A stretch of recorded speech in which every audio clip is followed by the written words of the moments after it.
प्रदेश में होने वाले निवेश के लिए सरकार का क्या प्लान है, ये जानने के लिए आज हमारे साथ हिमाचल प्रदेश के उद्योग मंत्री हर्षवर्धन चौहान हैं।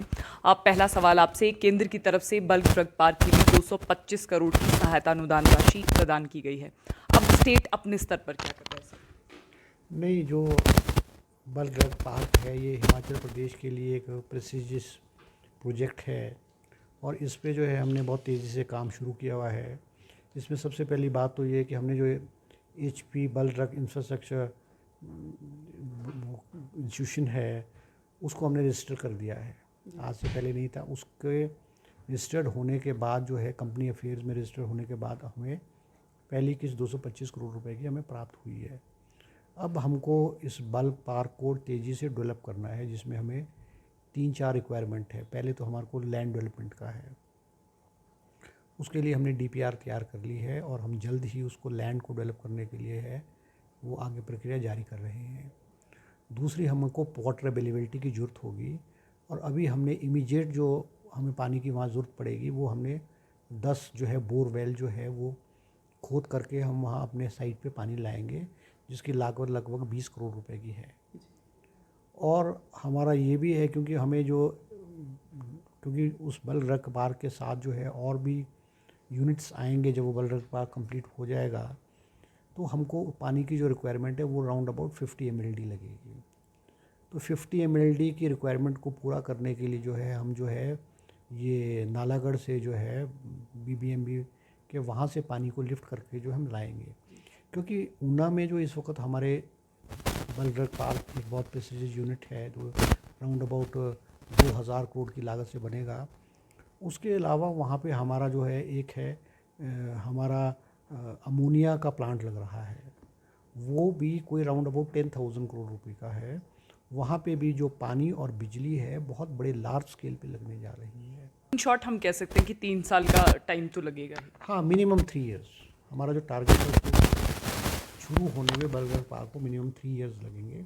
इसके अलावा हमको रोड्स की वाइडनिंग करनी पड़ेगी, जो हमको आने जाने की दिक्कत ना हो, क्योंकि रोड बहुत तंग है और हो सकता है उस जो अभी प्रेजेंट रोड है उसकी लैंड को एक्वायर करने की हमें ज़रूरत पड़ेगी। तो बहुत सारे अभी तो हमको इंफ्रास्ट्रक्चर डेवलप करना है। अभी हमने उसमें जो है हम एक एनवायरमेंटल टेक्निकल लेवल पे एनवायरमेंट एक्सपर्ट जो है उसको भी हम हायर करने जा रहे हैं, जो हमारे को एनवायरमेंट क्लियरेंसेस है और हमारे को जो एनवायरमेंट से संबंधित चीज़ें हैं वो हमको हमारे जो पार्टनर होगा वो हम गाइड करेंगे। मुख्यमंत्री ने आपने कहा था मुख्यमंत्री ने फिजूल खर्ची से संबंधित सुझाव मांगे हैं, आपने अपनी तरफ से क्या सुझाव दिए थे? नहीं, देखो, सबसे पहले तो जो हमें कटौती अपने लेवल पे जो हम सत्ता में लोग बैठे हैं हमको अपने लेवल पे कटौती करनी पड़ेगी।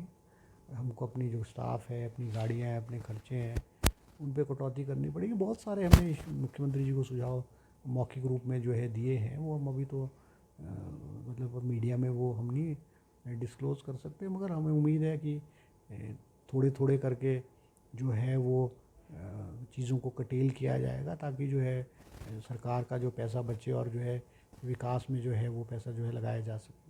आपके पास आयुष विभाग भी है, आयुष विभाग में क्या सरकार सोच रही है कि इसमें भी कुछ रिक्रूटमेंट्स निकाली जाएं ताकि जो युवा हैं उनको भी लाभ मिले? हमें आयुष डिपार्टमेंट में हमारे लगभग 1350 इंस्टीट्यूशंस हैं, जिसमें से कि कोई अभी 850 के करीब 900 के करीब में डॉक्टर्स हमारे अवेलेबल हैं। अभी हमने कोई राउंड अबाउट 155 जो है वो हम आयुर्वेदिक डॉक्टर्स की जो है भर्ती करने जा रहे हैं और लगभग कोई 45 के करीब जो है हम आयुर्वेदिक फार्मासिस्ट की भर्ती करने जा रहे हैं, जिसकी प्रक्रिया जो है वो आरंभ कर दी गई है।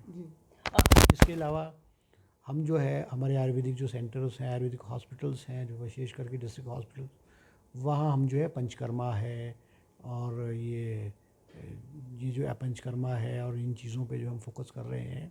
और यहाँ भी स्टाफ की शॉर्टेज है, तो हम जो है राउंड अबाउट 35 जो हैं वो पंचकर्मा के जो वर्कर्स हैं, जो मान लो मसाज करने वाले जो एक्सपर्ट्स हैं, जिन्होंने हमारे जो रीजनल हॉस्पिटल में ट्रेनिंग की है, वो उनकी 35 पोस्ट भी हमने क्रिएट किया, ताकि हम पंचकर्मा वाला जो चीज़ें हैं ये हम डिस्ट्रिक्ट लेवल और सब डिविजनल लेवल के हॉस्पिटल्स में भी जो है इनको हम आरंभ करेंगे। आप GST काउंसिल की मीटिंग में भी हिस्सा लेने दिल्ली गए थे, हालांकि बहुत सारे न्यूज़पेपर ने, मीडिया ने इसको कवर तो किया था, लेकिन आपसे ये जानना चाहूँगी कि आपका अपना व्यक्तिगत अनुभव कैसा रहा इस GST काउंसिल की मीटिंग में? नहीं, देखो, मैं तो पहली बार वहाँ गया हूँ। वो एक नेशनल लेवल की चर्चा है, नेशनल लेवल की काउंसिल है, जहाँ पे या अलग अलग प्रदेशों के प्रतिनिधि और अधिकारी उपस्थित होते हैं और वो बहुत तैयारी कर के और बहुत बोलने में और बड़े एक्सपर्ट लेवल के लोग होते हैं, तो वहाँ पे बड़ी हाई लेवल की चर्चा होती है।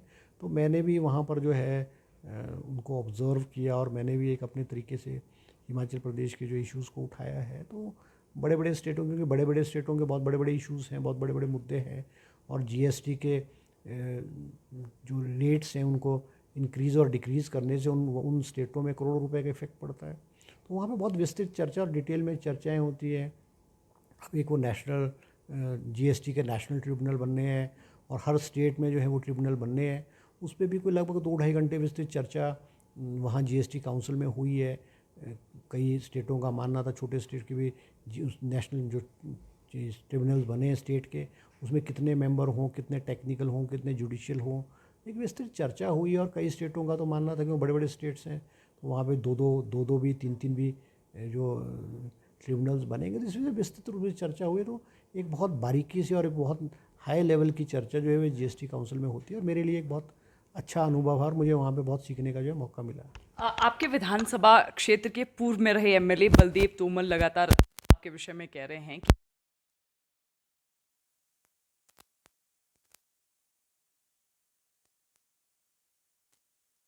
नहीं, देखो, कर्मचारी को तो कोई न धमकाया है ना कोई धमका सकता है, और वो क्या बोलते हैं क्या नहीं बोलते वो मुझे तो ना जानकारी है और ना मुझे कोई उसे लेना देना है। मगर उनको जनता ने रास्ता दिखा दिया है, आज मुझे उस क्षेत्र का विधायक बनाया है। मेरा कर्तव्य है उस क्षेत्र का विकास करना, वहाँ जो खाली पड़े हुए पद हैं उनको भरना, मैं अपना काम कर रहा हूँ।